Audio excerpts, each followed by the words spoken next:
আজ রাজ্যে এএনএম ও জেএনএম যে এক্সাম ছিল সেই এক্সামে পরীক্ষার কোশ্চেন আউট হয়েছে, এটা আমি জোর করে না বলতে পারলেও বেশ কিছু দালাল চক্র তাদের যে কূটনীতি বুদ্ধি মানে দালালিকরণ চালাচ্ছে তার স্পষ্ট প্রমাণ দেখুন। কেউ হিলচটির নিচের অংশ খুব সুন্দর করে কেটে তার ভিতর মোবাইল ঢুকিয়ে, আবার কেউ গোপন জায়গায় মোবাইল লুকিয়ে নার্স হওয়ার স্বপ্ন নিয়ে পরীক্ষা কেন্দ্রে প্রবেশ করেন। প্রথম চেকিংয়ে ধরা না পড়লেও পরীক্ষা হলে থাকা শিক্ষক শিক্ষিকাদের পরে সন্দেহ হতেই বেরিয়ে আসে একের পর এক ওই সকল মোবাইল। রবিবার এএনএম ও জিএনএম জয়েন্ট এন্ট্রান্সের পরীক্ষায় এমনই ঘটনা ঘটল বীরভূমের সিউড়ির একটি পরীক্ষা কেন্দ্রে।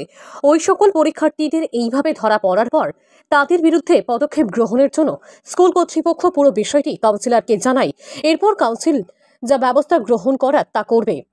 রবিবার এমনই ঘটনাটি ঘটেছে সিউড়ি বেনিমাধব ইনস্টিটিউশনে। জানা গিয়েছে ওই স্কুলে মালদা জেলা থেকে বেশ কিছু পরীক্ষার্থী পরীক্ষা দিতে এসেছিলেন।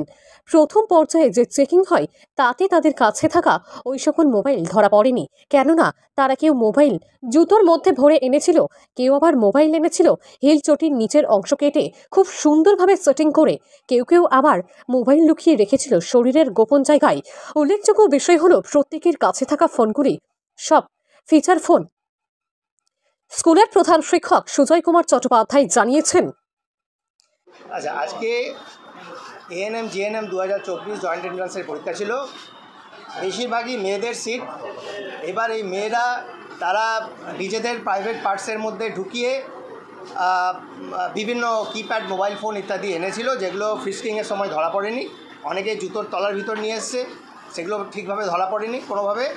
এবারে আমাদের যেটা মহিলা পুলিশ ছিল, এবার আমাদের যেটা ইনস্ট্রাকশন ছিল যে রুমে রুমে আরেকবার গিয়ে চেক করা। আমরা তখন রুমে গিয়ে ভালোভাবে প্রত্যেকে চেক করার পরে দেখা যাচ্ছে একটি বিশেষ জেলা থেকে, মালদা জেলা থেকে মেয়েরা এবং কিছু ছেলেও ছিল তাদের মধ্যে, ওরা কিন্তু ডিস্ট্রিক্ট চেঞ্জ করে বীরভূম ডিস্ট্রিক্টে এসে পরীক্ষাটা দিয়েছে। এবার আমরা এটা রুমে রুমে গিয়ে চেক করে এই সবগুলো পেয়েছি ওদের কাছে। কতগুলো মোবাইল?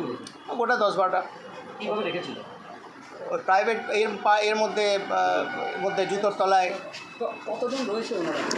আমাদের এখানে 12। এবার আপনি সিউড়িতে খুঁজলে সব সেন্টারেই পাবেন, এরকম হয়ে আছে। দেখলেন কি অবস্থা, কি হবে। প্রত্যেকটা পরীক্ষায় এইভাবে কিছু দালাল চক্র আছে, তারা তাদের চক্রান্ত শুরু করছে, এইভাবে প্রশ্ন ফাঁস করছে।